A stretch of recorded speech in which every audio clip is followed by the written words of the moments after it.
Hello my dear ones. आज इस video में बात करने वाली हूँ मैं ओसीडी रिकवरी के एक केस के बारे में। मैं बताऊँगी आपको कि इस लड़के को क्या परेशानी थी, किस तरीके से ये ठीक हुआ और हम उसके केस से क्या सीख सकते हैं। तो ये जो लड़का है इसकी उम्र है 29 ईयर्स। अब 29 ईयर्स का ये लड़का जो कि ओसीडी से बहुत बुरी तरीके से सफ़र कर रहा था। सबसे बड़ी जो गहरी बात है वो ये है कि इसके साथ इसका परिवार नहीं था। कोई भी घर में ये समझने के लिए तैयार ही नहीं था कि ओसीडी कोई ऐसी बीमारी होती है जिसमें कोई इंसान इतना सफ़र करता है।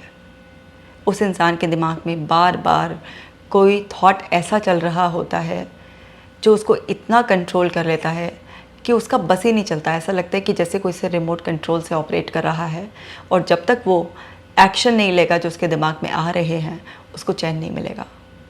इस चीज़ की बिल्कुल भी समझ नहीं थी क्योंकि घर में लोग इतने पढ़े लिखे नहीं थे। उनकी फाइनेंशियल कंडीशन तो बहुत अच्छी थी, काफ़ी ज़मीन जायदाद, काफ़ी अच्छा मतलब बैकग्राउंड इससे फाइनेंशियल कि अगर ट्रीटमेंट को अफोर्ड कराना चाहें तो आराम से कर सकते हैं, ट्रीटमेंट को अफोर्ड कर सकते हैं। मतलब हर तरीके से बहुत अच्छा एक फैमिली का वो था स्टेटस, जिसमें कि ऐसा नहीं था कि वो बच्चे का इलाज नहीं करा सकते थे। लेकिन पैसे होने से ज़रूरी नहीं है ना कि आपको समझ भी आ जाए। और साइकोलॉजिकल इश्यूज़ की इस तरीके से कि कोई सफ़र कर सकता है, ये समझ अभी भी लोगों में आनी बाकी है। वही इसके साथ हो रहा था। अब ये ओसीडी से सफ़र कर रहा था। इसके दिमाग में एक थॉट आता था, इसके दिमाग में ये थॉट आता था। थोड़ा सा शायद आप अनकंफर्टेबल हो सकते हैं इस बात को सुनते हुए, और मैं भी थोड़ा सा अनकंफर्टेबल हूँ इस बात को शेयर करते हुए, लेकिन अब जो है सो मुझे बताना ही पड़ेगा क्योंकि अलग अलग तरीके से ओसीडी परेशान करता है लोगों को। तो इसके दिमाग में ये थॉट आता था कि अगर टॉयलेट जाते वक्त इसने अपने पेनिस को 10 टाइम्स झटका नहीं दिया तो इसके अंदर यूरिन अटका हुआ रह जाएगा, और यूरिन इसके अंदर अटका हुआ रह जाएगा तो इसको बीमारी हो जाएगी, और बीमारी हो जाएगी तो इसकी मौत हो जाएगी। और इसे बहुत ज़्यादा डर लगता था इस बात से। तो अब ये क्या करता था, इस डर की वजह से, क्योंकि इतना ज़्यादा स्ट्रॉन्ग थॉट आता था इसको, ये अपने पेनिस को बार बार झटका देता रहता था। अब सोचिए कि आप कोई भी ऐसे ऑर्गन को, है ना, जो सेंसिटिव वो है, इस तरीके से आप झटका दे रहे हैं तेज़ी से, तो डेफिनेटली उस एरिया में आपको पेन भी डेवलप हो जाएगा। अब पेन डेवलप हो जाएगा और आपके अंदर इतना सीवियर डर भी है कि आपके अंदर यूरिन रुक जाएगा तो आपको बीमारी हो जाएगी, आपकी मौत हो जाएगी। और वो इतना ज़्यादा फियर था, मरने का डर इसके अंदर, कि ये पेन भी सहता रहा और झटका भी देता रहा इस तरीके से। अब कह पा नहीं रहा था शुरुआत में किसी से भी, क्योंकि शर्म भी आती है, इस तरीके की बातें एकदम से आसान नहीं होती। जब मेरे पास आया था तो मुझे भी इसको बहुत कंफर्टेबल करना पड़ा क्योंकि शेयर ही नहीं कर पा रहा था, मुंह से बात ही नहीं निकल रही थी इसके, मतलब इतना हेजिटेट कर रहा था। फिर मैंने ज़रूर ये समझी कि कुछ तो ऐसी बात है कि जो ये मेरे सामने इतना कंफर्टेबल नहीं है, तो उसको मैंने कंफर्टेबल किया कि भाई आप मेरा जेंडर मत देखो, आप सिर्फ मुझे इस तरीके से देखो कि मैं आपकी डॉक्टर हूँ, आपकी थेरेपिस्ट हूँ, और आप कोई भी बात मेरे साथ शेयर कर सकते हो। तो धीरे धीरे कंफर्टेबल हुआ। तो ये बात किसी को शुरुआत में बता नहीं पा रहा था, लेकिन जब इसका पेन बढ़ता चला गया, इसको पेन होता गया, तो इसको ये हुआ, इतना परेशान हो गया कि कंट्रोल ही नहीं हो रहा था कि 10 टाइम्स अगर झटका देना है तो देना ही है, नहीं तो इसको लगता था यूरिनेशन प्रोसेस कंप्लीट नहीं हुआ है। तो उस डर की वजह से कि कहीं बीमारी और बीमारी से डेथ ना हो जाए, ये पेन सहता रहा और इस तरीके से करता रहा, और ये हर रोज़ का काम हो गया था। अब यूरिन कोई भी इंसान है 4-5 बार दिन में कम से कम जाता ही जाता है, तो इस चक्कर में इसने क्या हुआ कि यूरिन को रोकना शुरू कर दिया। अब एक तरफ इसको ये डर था कि जब मैं यूरिन करने जाऊंगा तो जब मेरे को यूरिन होगा उस वक्त कुछ ना रुक जाए, लेकिन इसके दिमाग ने इसको ये आइडिया दिया, इसके मन में ऐसी बात आई कि तू यूरिन ही मत जा। और इस चक्कर में कि यूरिन नहीं जाना पड़े, इसने पानी पीना कम कर दिया। अब वो यूरिन नहीं जा का मतलब ये नहीं कि यूरिन को बिल्कुल आ रहा है तो बिल्कुल दबा लो, मतलब यूरिन मत जाए, यूरिन जाएगा नहीं तो सब सही रहेगा। अब यूरिन कैसे नहीं जाएगा, जब यूरिन बनेगा नहीं ज़्यादा, और यूरिन कैसे नहीं बनेगा, जब आप पानी कम पियोगे, आपका जो लिक्विड कंजम्पशन है उसको आप बिल्कुल रेस्ट्रिक्ट कर दोगे।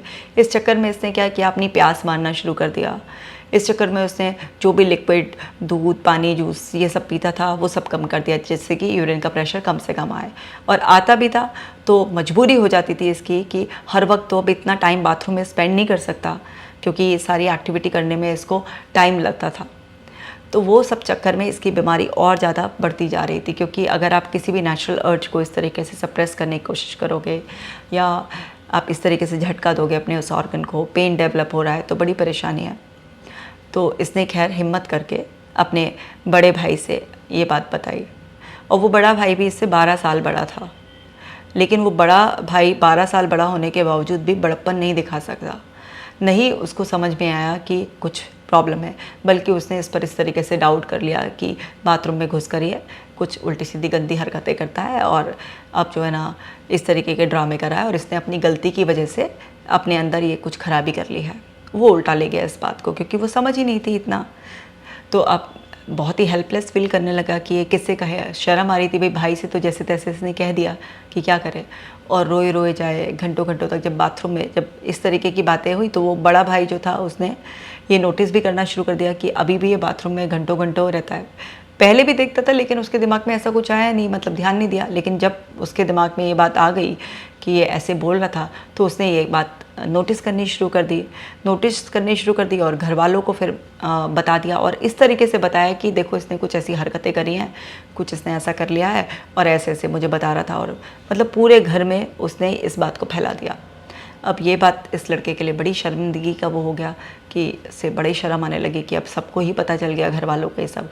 और घर वाले इस बात को समझ ही नहीं पा रहे थे। उनका एक ही डायरेक्शन में थॉट प्रोसेस चल रहा था कि बस ये तो कोई गलत हरकतें करता है बाथरूम में जाकर और बहाना बना रहा है, ड्रामा कर रहा है, और इसने इस तरीके से कर करके अपना जो है ना दर्द वर्द इसलिए बता रहा है ये। तो सब ने अपनी तरीके से हैंडल उसे करने की कोशिश करी, तो ये सब हरकतें करना बंद कर दे, ऐसे जैसे समझाते हैं घर वाले जिन्हें समझ नहीं होती है। लेकिन वो सारे तरीके ओसीडी पर चलते नहीं हैं। तो इसकी परेशानी इधर बढ़ती जा रही थी, क्योंकि इसके लिए वो एक ऐसा कंपल्सिव एक्टिविटी थी कि बाथरूम में जाएगा। अब यूरिन को बिल्कुल पूरी तरह से तो रोका नहीं जा सकता ना, कितना भी आप कम पानी पी लो, लेकिन फिर भी प्यास भी लगेगी। कई बार इतनी अनकंट्रोलेबल लगती है कि आपको पीना ही पड़ जाता है कुछ। अब आपके अंदर यूरिन तो बनेगा ही। तो वो जब भी जाता था, दिन में अगर 1 या 2 बार भी उसको जाना पड़ गया तो उसको वही सब पूरा एक प्रोसेस करना होता था, और इस सारे प्रोसेस में उसको 45 मिनट्स टू 50 मिनट्स के करीब का टाइम लग रहा था। अब घर वालों के पता चलने पर घर वालों को कोई सपोर्ट तो मिला नहीं, लेकिन क्रिटिसिज्म, हेट मिलने लग गई। और इसका दरवाज़ा, जो बाथरूम का दरवाज़ा था, तो वो ठक ठक करके पीटने लग जाते थे। इससे इसकी एंग्जाइटी बढ़ जाती थी। ये वो भूल जाता था, क्योंकि इसको 10 बार झटका देना होता था। अब ये मान लीजिए तीसरे चौथे नंबर पे और कोई बाथरूम का दरवाज़ा पीट दे तो ये भूल जाता था वो नंबर को, फिर वो 1 से स्टार्ट करना होता था। तो इस चक्कर में इसका प्रॉब्लम सॉल्व होने के बजाय प्रॉब्लम बढ़ता जा रहा था। वो 40-45 मिनट से इसका 1.5-2 घंटे तक के बीच में ऐसा पहुंच जाता था टाइम। तो बहुत ज़्यादा बेचारा परेशान था। अब घर वालों ने इसके अंदर इतना गिल्ट भर दिया इस चीज़ को लेके, इतना इसको कोस के ऐसा एहसास दिला दिया कि ये पता नहीं कितना ख़राब इंसान है। और एक दिन इसकी मदर ने और इसके भाई ने, क्योंकि थोड़ा सा ग्रामीण परिवेश था उनका, तो उन लोगों की लैंग्वेज ही इस तरीके की थी, तो उन्होंने उसको कुछ अपशब्द बोल दिए, जो कि मैं वीडियो पर नहीं बोलना चाहूँगी। वो इतने गंदे अल्फाज थे कि आपको सुनने में अच्छा नहीं लगेगा।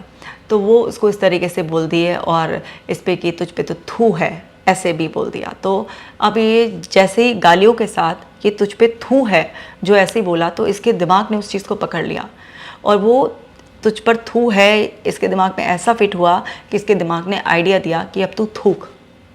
तो अब 2 इसके हो गए। पहले तो एक प्रॉब्लम थी इसकी कि इसको अपने पेनिस को 10 बार झटका देना होता था, और दूसरा ये हो गया कि इसको अब थूकना था। तो क्योंकि पहले भी 10 बार होना था, तो अब एक बार में 10 बार थूकेगा, और वो भी कंपल्सिवली कि 10 बार थूकना ही थूकना है। तो पूरा गले को खराश करके और थूकना पूरा इस तरीके से। और ये इसके लिए और मुश्किल की बात बन गई। बहुत बुरी इसकी हालत और बिगड़ती ही जा रही थी। घर वाले कुछ समझ नहीं रहे थे इसको, तो ये बहुत ही ज़्यादा परेशान हो रहा था। दिन प्रतिदिन हालत बिगड़ती जा रही थी, कोई साथ नहीं दे रहा था इसका। तो एक दिन बहुत ज़्यादा परेशान हो गया, जब इसको बिल्कुल बर्दाश्त की हद हो जाती है ना, कहते हैं अब बर्दाश्त नहीं हो रहा। तो इसने सोचा कि ऐसे जीकर भी क्या फ़ायदा है, मतलब क्या ही होना है इस चीज़ का ना, कि ज़िंदगी में रखा ही क्या है, मुझे कोई तो समझ नहीं रहा है, कोई सपोर्ट नहीं कर रहा है। अच्छा, जब बच्चे को भी पता होता है ना कि घर वालों की हैसियत भी है कि वो इलाज करा सकते हैं, पैसे की कोई कमी नहीं है और ये बीमारी है, कि मैंने देख लिया, उसने यूट्यूब पे न जाने कितने लोगों की उसने की वीडियोस दिखाई कि देखो ये सच में बीमारी होती है, कि बार बार दिमाग में विचार आता है और आदमी को वो सब करना पड़ता है, इसे ओसीडी कहते हैं। लेकिन कोई समझे तब ना। तो वो इतने सारे अलग अलग इतनी यूट्यूब पर वीडियोस अवेलेबल हैं, सब शेयर किया, उसमें मेरी वीडियोस भी थी और लोगों की भी थी। लेकिन घर वाले समझे तब जब वो बिल्कुल थक गया और उसने सोचा कि अब कुछ नहीं हो सकता, कि मैं बिल्कुल, तो उसने सोच लिया कि मैं घर छोड़ के चला जाता हूँ, बिल्कुल थक गया। अब वो घर से हो गया गायब। अब जब वो घर से गायब हो गया तो घर वालों में फिर ढूंढ मची, फिर थोड़ा झटका सा लगा उन लोगों को कि कहाँ गायब हो गया। हालांकि उसके पिताजी ताऊ जी अभी भी उसको गालियाँ बक रहे थे पीछे से भी और सब ये कुछ करके। अब बाद में कि उसको इतना बुरी तरीके से क्रिटिसाइज़ किया जाता और ये सब बातें जब उसकी माँ ने उसको बाद में बताई, तो अभी क्या है कि इन सब में कमज़ोर कड़ी जो थी वो उसकी माँ थी। तो उसकी माँ ने भी हालांकि उसको पहले गालियाँ दी थी और उसे तुझ पे तो थू है ऐसे बोल दिया था, लेकिन वो माँ जब बेटा चला गया तब उसके अंदर एक ये हुआ कि अरे ये तो कुछ ज़्यादा ही उसे मतलब परेशानी थी, हम समझ नहीं पाए उसे।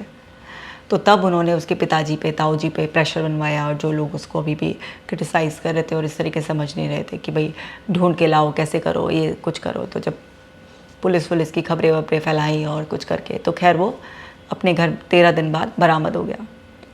अब मिला तो कंडीशन तो उसकी बहुत बुरी तरीके से थी ख़राब, और 13 दिन में और भी ज़्यादा ख़राब हो गई, क्योंकि वो मंदिर के बाहर ही बैठा रहता था, वहीं पर सो जाता था भिखारियों में, इस तरीके से बुरी। और एक अच्छे घर का लड़का, उसकी ऐसी हालत हो गई। और जब ऐसी हालत हुई तो घर वालों को लगा कि कुछ तो है परेशानी, इसे डॉक्टर को दिखाना पड़ेगा।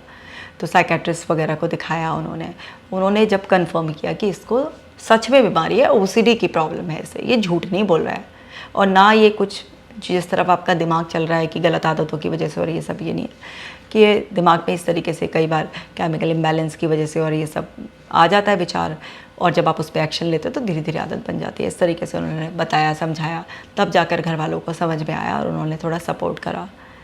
अब बेचारे ने 1-1.5 साल दवाई खाई।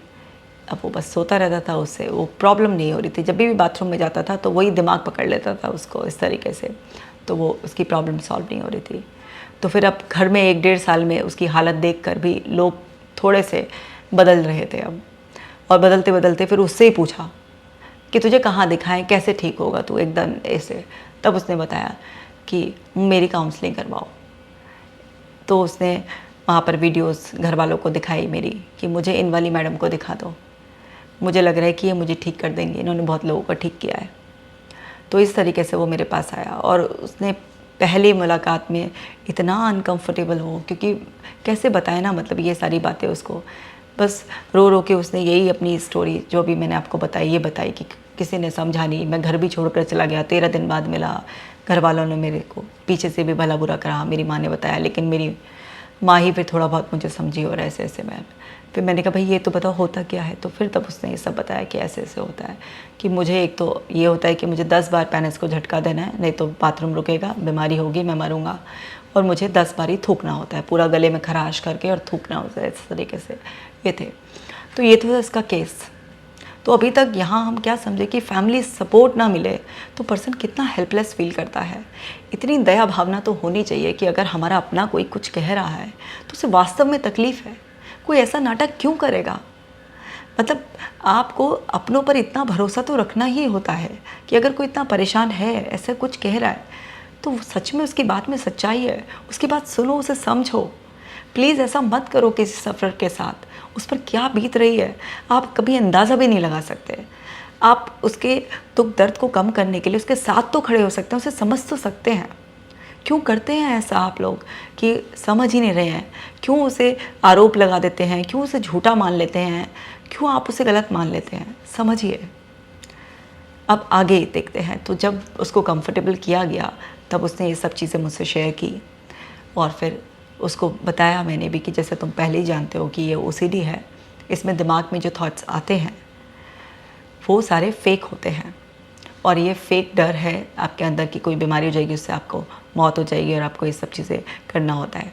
अब आपने अपना वाटर का, लिक्विड का कंजम्पशन भी कम कर दिया और अपने आप को इस तरीके से आप परेशान कर रहे हो, या वो जो आपकी माँ ने बोल दिया था कि तुझ पे तो थू है, उसको आपके दिमाग ने पकड़ लिया। तो उसको सारी फेकनेस बताई गई कि ओसीडी कितनी फेक थॉट्स की बीमारी है। जो भी इसमें अर्जेस आती हैं, जो भी थॉट्स आते हैं ऑटोमेटिकली, सेंसेशंस, वो सारी फेक होती हैं। चाहे आपकी कोई मेमोरी ऑटो रिफ्लेक्ट हो रही है, किसी भी तरीके से कोई अर्ज आ रही है, कोई ऑटोमेटिक थॉट, इमेज, इम्पल्स, कुछ भी आपके अंदर आ रहा है, ओसीडी की फेकनेस उसको समझाई गई। उसको ब्रीदिंग एक्सरसाइजेस से, हिप्नोथेरेपी से इतना उसके अंदर के सिस्टम को रिलैक्स किया ताकि वो जो उसके अंदर फियर रिस्पॉन्स आता था एकदम से, जो आउट ऑफ कंट्रोल, मतलब सब कुछ जानते समझते हुए भी कि ओसीडी इतनी फेक है, ऐसा कुछ भी नहीं होगा, वो जो लेकिन जब फीलिंग आती थी वो अनकंट्रोलेबल, जो कि उसको बिल्कुल अर्ज इतनी स्ट्रांग थी कि मतलब कंपल्शन करे बिना चैन ही नहीं था। तो वो जो अर्ज अंदर से उठती थी और जो फिज़िकल रिस्पॉन्स पैदा करती थी, उसको ख़त्म करना सबसे बड़ा पहले चैलेंज था, क्योंकि उसकी परेशानी काफ़ी बढ़ चुकी थी तब तक। तो वो हिप्नोथेरेपी के ज़रिए, ब्रीदिंग एक्सरसाइजेस, मेडिटेशन के ज़रिए उस सब फीलिंग को रिलैक्स किया गया। यानी कि पहले उस थॉट में जो आता था उससे जो इमोशनल रिस्पॉन्स अटैच था, उस अटैच को, जो अटैच था उस इमोशन को रिलीज़ कराया गया, उस फीलिंग को सेटल किया गया। तब वो जो समझ रहा था कि ओसीडी की अर्ज जो है, जो उठती है, जो दिमाग में ऑटो थॉट आता है, डर आता है, ये फेक है। तो फिर जब इमोशंस को आप बैलेंस कर देते हैं, क्योंकि आप जानते हैं ना इमोशंस में कितनी पावर होती है। कई बार हमें सब कुछ पता होता है, लेकिन हर ओसीडी सफरर कहता है कि मुझे पता है लेकिन मुझसे कंट्रोल नहीं हो रहा। तो वो कंट्रोल बढ़ाया गया, वो जो अंदर एंग्जाइटी वाली फीलिंग, जो फियर था, उसको बैलेंस किया गया। तो उसके चक्रास भी डिसबैलेंस थे, लाइफस्टाइल भी कुछ इतना खास नहीं था, वो बहुत सारी चीज़ें इस तरीके से इम्प्रूव कराई गई। तो जितना आसानी से पूरा केस मैं आपको बता रही हूँ, जर्नी इतनी आसान नहीं थी ये। जर्नी लंबी भी चली और बहुत सारे चैलेंजेस भी आए, बहुत सारे ऐसे पल भी आए कि जब उस लड़के ने गिव अप करने का सोचा। बहुत सारे ऐसे फेजेस भी आए इस सारे उसमें, जब घर वालों का एक नॉन सपोर्टिव एटीट्यूड था, कब तक इलाज चलेगा, ऐसे तो बहुत पैसे लगने लग रहे हैं। जबकि पैसे में इतनी बीघों में ज़मीनें थी उनकी, मतलब किसी तरीके का कोई कमी ही नहीं थी। लेकिन बार बार अपने बच्चे को एहसास दिलाना कि आपकी वो जो ज़मीनें पड़ी हुई हैं, जो आपकी पुरखों की जायदाद पड़ी हुई है, वो बच्चे की ज़िंदगी से ज़्यादा इंपॉर्टेंट। तो बच्चा भी इतना, मतलब बेशक वो 29 साल का है, लेकिन है तो आपका बच्चा ही ना। तो वो इतना मतलब डिसहार्टन होता है किसी भी पर्सन के लिए कि बहुत ज़्यादा ख़राब ही हो जाता है बिल्कुल। अब उससे जब बातचीत हुई तो बचपन भी उसका कोई कुछ खास अच्छा नहीं था। बचपन से भी उसके साथ इसी तरीके का व्यवहार होता था, घर में गाली गलौज का, मार पिटाई का माहौल, सब कुछ गाँव का साथ इस तरीके का माहौल था। तो उस सब में भी वो बहुत ही अनकंफर्टेबल था, शेयर करने में कभी कंफर्टेबल नहीं था। तो बहुत छोटी सी एज में ही उसके साथ जिस तरीके का बिहेवियर होता था, उस सब का भी उसकी साइकी पे बहुत नेगेटिव इम्पैक्ट था। तो वो शुरू से ही बहुत डरता था। मतलब उसके लिए डर कोई नया नहीं था, लेकिन उम्र के साथ बढ़ते बढ़ते उसका फियर रिस्पॉन्स इतना बढ़ गया था कि उसने इंट्रूसिव थॉट्स पर भी इतना मतलब हावी हो गया था वो, कि ऐसी हरकतें उससे करवाने के लिए उसको जैसे अंदर का रिस्पॉन्स ना कंट्रोल कर रहा है ऐसा। तो ऐसा नहीं था कि वो अचानक से एक दिन ऐसा आया कि डरना लग गया इतना ज़्यादा। उसके अंदर फियर बहुत पहले से ही था। फियर तो हम सबके अंदर ही होता है, लेकिन उसके अंदर बात बात पर जल्दी जल्दी डर जाना पहले से था, क्योंकि घर का माहौल ही था। घर के जितने जेंट्स थे वो भी बहुत डोमिनेटिंग थे। जेंट्स को तो छोड़ो, घर की जो औरतें थी उनकी भी लैंग्वेज बहुत ख़राब थी। वो भी इस तरीके से चीख चिल्लाकर डोमिनेटिंग वे में गाली गलौज कर कर बोलने वाला माहौल था। तो वो सब उसके अंदर, क्योंकि उसकी पर्सनैलिटी को सपोर्ट नहीं करना था। पता नहीं उन जैसे लोगों के यहाँ इसके जैसा सीधा बच्चा कैसे पैदा हो गया, और मतलब किस तरीके से फैमिली में, कहते हैं ना कभी कभी बहुत ही मिसमैच फैमिली मेम्बर्स रहते हैं। तो इसके अंदर वो बढ़ते बढ़ते सालों में इतना हो गया कि वो अंदर का इतना स्ट्रेस रिस्पॉन्स पड़ा, केमिस्ट्री ऐसी बिगड़ी कि इस तरीके से इंट्रूसिव थॉट और ओसीडी पर आकर रुकी। तो खैर, हिप्नोथेरेपी, सीबीटी, एनएलपी की टेक्निक से, एक्सपोजर थेरेपी से बहुत मुश्किल, क्योंकि इस तरीके का एक्सपोजर प्लान करना भी बड़ा मुश्किल होता है। थोड़े सेंसिटिव ऐसी सिचुएशंस होती है ना, जिसमें कराने वाला भी अनकंफर्टेबल, करने वाला भी अनकंफर्टेबल होता है। बट बड़े तरकीब से एक लाइक ऐसे बाउंड्री में, एक मतलब ऐसे दायरे में रहकर एक्सपोजर कराया गया जिसमें कि ना वो अनकंफर्टेबल हो ना हम अनकंफर्टेबल हो, और इस तरीके से। तो वो धीरे धीरे जब फियर रिस्पॉन्स उसके अंदर से ख़त्म हो गया, वो सिर्फ थॉट उसके दिमाग में आती थी, लेकिन अब वो कोई भी फियर रिस्पॉन्स पैदा नहीं कर पा रही थी। तब जीत आ गई, मतलब तब कंट्रोल आ गया पूरा। फिर उसने उस चीज़ को एक्सेप्ट कर लिया अंदर से कि ये फेक है, ऐसा कुछ नहीं होने वाला है और मुझे कोई झटका वटका देने की ज़रूरत नहीं है, और ये जो पेन है वो उसी वजह से झटका दे दे के वो हो रहा है, और ये बार बार थूकने से और ये सब चीज़ फेक, मतलब बेकार की चीज़ है। तो अंदर से जब वो अर्ज उठती थी, उसके साथ जो इमोशनल रिस्पॉन्स था वो नहीं था, उसकी कंडीशनिंग ब्रेक कर दी गई थी। तो एक्शन लेने की कुछ ऐसा वो नहीं था कि कंपल्सिवली एक्शन ले लें, तो एक्शन ख़त्म करवा दिए गए, इमोशनल रिस्पॉन्स ख़त्म करा दिया गया।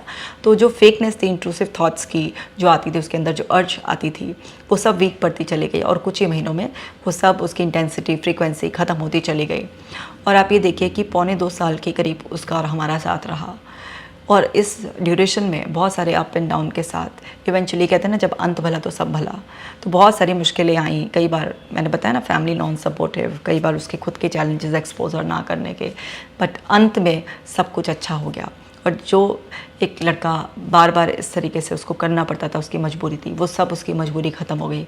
अब ना वो थूकता है ऐसे, मतलब नॉर्मली थूकता है जैसे हम सभी लोग है ना थूकते हैं नॉर्मल वे में, या यूरिन करते वक्त इस तरीके का कोई भी एक्शन उसे लेना नहीं पड़ता, कोई फियर नहीं है, मरने वरने का कोई डर नहीं है। अभी वो फ्री होकर ज़िंदगी जीता है कि भैया जब तक भगवान ने ज़िंदगी दी है, और जब मौत तो होनी होगी, जिस रीज़न से होनी होगी, मुझे कोई झटके वटके या कहीं कुछ नहीं देना, कोई डर वर नहीं पालना। उसके अंदर जो नॉर्मल एक फियर का बहुत स्ट्रॉन्ग पैटर्न था, और अदर एरियाज़ में भी इस ओसीडी के अलावा, उस सब को भी, फियर के रिस्पॉन्स को भी, उसके डेयरिंग एटीट्यूड में, उसके कॉन्फिडेंस में सब इंक्रीमेंट किया गया। उसको अलग अलग टेक्निक से उसका माइंड सेट किया गया, उसको लाइफ स्किल्स सिखाई गई, कॉग्निटिव ऐसी स्किल्स सिखाई गई जिससे कि इन जनरल भी वो अपनी लाइफ में कॉन्फिडेंट हो पाया, ये सब।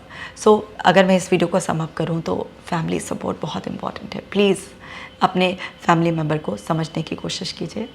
दूसरी बात यह है, आपका सपोर्ट, आपका प्यार किसी को नई ज़िंदगी दे सकता है। तीसरी बात, चीज़ें ठीक होने में टाइम लगता है।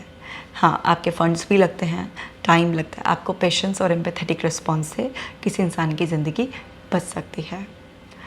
आपको समझना ही होगा कि हर एक ज़िंदगी बहुत अनमोल है, तो इसलिए अपनों का साथ दीजिए। आपका प्यार, आपका सपोर्ट उनको नई ज़िंदगी दे सकता है। तो अंत में घर वाले जो जितने नॉन सपोर्टिव थे, उन सबको तो चेंज नहीं कर पाए हम, लेकिन इस लड़के को इस लायक बना दिया कि अब तुझे अपने हिस्से की ज़िम्मेदारी लेनी है।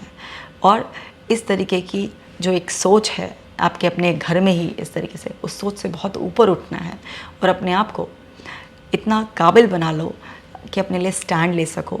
और अगर घर वाले नॉन सपोर्टिव भी हैं, नहीं समझ रहे हैं आपको, और ये सब चीज़ें ऐसे हैं, तो भाई उनसे एक लिमिटेड इंटरेक्शन रखो, और अपनी ज़िंदगी अपने नए असूलों के हिसाब से, अपनी अंडरस्टैंडिंग के हिसाब से, अपने हिसाब से अलग से जियो। ज़रूरी नहीं है कि ऐसे लोगों के बीच में रहना।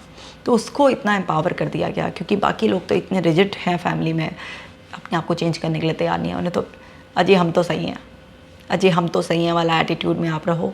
वो बच गया, बस इतना ही भगवान का लाख लाख शुक्र है कि वो बच गया। तो खैर, उसको नई ज़िंदगी क्या मिली, मेरे चेहरे पर इतनी बड़ी मुस्कुराहट आ गई और दिल में इतना सुकून महसूस हुआ कि शायद लफ्ज़ों में बयान करना बहुत ही मुश्किल है। जिस तरह से उसको नई ज़िंदगी मिली है, भगवान हर इंसान को ऐसे नई ज़िंदगी मिले, बस मेरी यही दुआ है। आप भी विश्वास रखिए, उम्मीद रखिए, आपको भी नई ज़िंदगी मिल जाएगी। मुश्किल कितनी भी बड़ी क्यों ना हो, अंत आता ही है उसका। मैं हूं ना आपके साथ। घर बैठे अपनी मेंटल हेल्थ का खास ख्याल रखना। मैं मिलूंगी आपसे नेक्स्ट वीडियो में।